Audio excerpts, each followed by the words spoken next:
नमस्कार, आप देख रहे हैं द हिंद 24 न्यूज और मैं हूं आपके साथ साक्षी।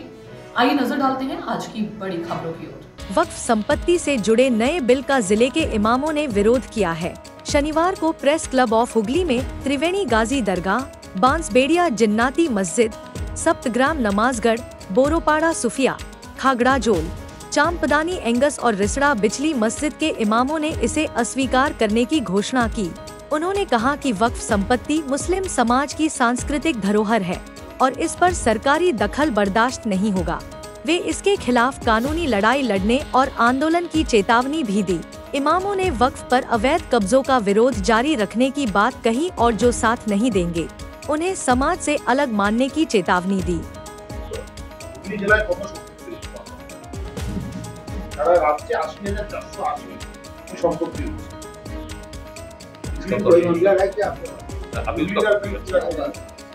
সম্প্রতি বিল পাস হয়েছে বলে আপনারা যে মিটিং করছেন, কিন্তু এই যে আমাদের যেটা প্রশ্ন, বহু ওয়াকফ সম্পত্তি বেহাত হয়ে গেছে।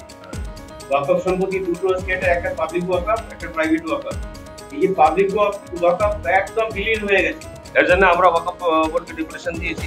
ওয়াকফ बोर्ड के আমরা ওখানে ওনাদের জানিয়েছি যে যেখানে मतलब जहां भी इस तरह की तब गलत तरीके से इस्तेमाल हो रहा है वक्त की जायदादों का, उसका सही इस्तेमाल किया जाए। इसके लिए हमारे जो मेमोरेंडम है, हमारे जो मुतालबात है, वो वक्फ बोर्ड के चेयरमैन तक हो जाएगा।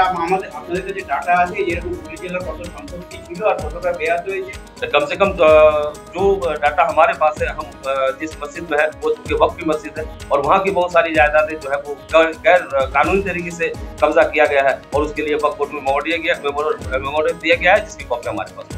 लैंड रिफॉर्म डिपार्टमेंट की बिल के अंदर ये पास किया गया है कि जो वक्फ की बिल है उसमें 2/3 गैर मुस्लिम भी रहेंगे। इस बिल में ये पास किया गया। तो हमारा दो टोक ये कहना है मीडिया के हवाले के जरिया कि जैसे आम हमारे बरादरान वतन के लिए, यानी हमारे हिंदू भाई के लिए, सिख भाई के लिए या जैन भाई के लिए, उनका जो प्रॉपर्टी या उनका जो मामलात बने हुए हैं उन प्रॉपर्टी में किसी दूसरे मुस्लिम समुदाय का हक नहीं बनता है। तो फिर हमारा कहना है कि जब मुस्लिम प्रॉपर्टी है, मुस्लिम प्रॉपर्टी में जो हक हमारा बनता है उसमें 2/3 गैर मुस्लिमों की शमूलियत क्यों? 2/3 गैर मुस्लिम भाइयों की शमूलियत क्यों? हमारा जो वक्फ बोर्ड की जो जमीन है उस वक्फ बोर्ड हमको हमारे लिए फ्री कर दीजिए, वो जमीन हमारे लिए रखिए बस। हम तो आपसे मुतालबा नहीं कर रहे हैं कि आपकी আরেকটা ব্যাপার, সেটা হচ্ছে যারা বিজেপি অভিযোগ করছে তারা বলছেন যে অস্ত্র নিয়ে रामनवमी में मिचिल होने से हम लोगों को कोई एतराज़ नहीं है। मिचिल हो, हम इस मुल्क में रहते हैं, इतना हमारा हक है, आपका भी है। लेकिन ये हमारे हिंदू भाई भी जो पिछला जो हुआ, ऐसा नहीं था कि इसमें हमारे भाइयों का कसूर था, नहीं, इनको वरगला के ऐसा कराया गया है और इस तरह का साजिश रचा गया है। और ये सिर्फ ऐसा नहीं है कि बंगाल में उनके खास नज़र है बीजेपी की, और बीजेपी ये चाहती है कि किसी तरह से फसाद लगा के और हम यहाँ हुक्मरानी कायम कर लें, लेकिन ये होने वाला नहीं है। इसलिए कि और स्टेट की तरह बंगाल नहीं है। बंगाल के लोग बड़ी सूझबूझ से कोई हालिया से हमें उम्मीद नहीं, हमें सुप्रीम कोर्ट पे यकीन है कि वो जो भी फैसला करेगा इस गैर आईनी बिल के खिलाफ करेगा, क्योंकि ये बिल आइन के खिलाफ है, ये बिल दस्तूर के खिलाफ है और हमारा सुप्रीम कोर्ट पे मुकम्मल भरोसा है और यकीन है कि सुप्रीम कोर्ट का फैसला हमारे हाथ में है। सबसे पहले कानूनी जाराजी करेंगे, हम कानून का सिर्फ मुसलमानों का ही नहीं बल्कि पूरे मुल्क का नुकसान। ये अगर समझा जा रहा है कि वक्फ बिल की वजह से मुसलमानों का नुकसान होगा तो ये सरासर गलत है। बल्कि मुल्क के कानून पे हमला, यूँ समझ लीजिए कि मुल्क के तमाम वासियों पर हमला। तो ऐसी सूरत में ऐसा न समझा जाए कि हम सिर्फ आगे बढ़ेंगे। हम यकीन के साथ कह सकते हैं कि हमारे भारत में रहने वाले पुराने किस्म के जो लोग हैं, चाहे उनका ताल्लुक हिंदू बिरादरी से हो, सिख बिरादरी से हो, हम यकीन के साथ कह सकते हैं कि ये सब लोग हमारे साथ होंगे।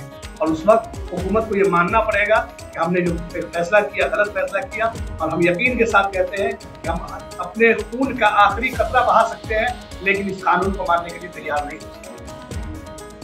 আমরা আগে দিকরা বলছেন, আমরা একইনের সঙ্গে বলছি। एक बात ये समझ लें कि बाबरी मस्जिद के मामले को अगर हमने खामोशी से बर्दाश्त किया है तो अपने मुल्क की हिफाजत के लिए बर्दाश्त किया है। कि हम आपस में लड़ भिड़ के अपने मुल्क को तबाह करना नहीं चाहते, और आज भी हम अगर आवाज़ उठा रहे हैं तो अपने मुल्क की हिफाजत के लिए। अब वक्त बिल अपनी जगह पर है, लेकिन ये अगर समझा जाए कि ये सिर्फ मुसलमानों पर हमला है, हम यकीन के साथ कह सकते हैं कि आने वाले दिनों में हुकूमत का जो साजिश नजर आ रही है, ऐसी सूरत में हर तबके पर इस तरह का हमला होगा और उस वक्त ये कहने पर मजबूर होना पड़ेगा, मुसलमानों से शुरू हुआ था। देखते रहिए द हिंद 24 न्यूज।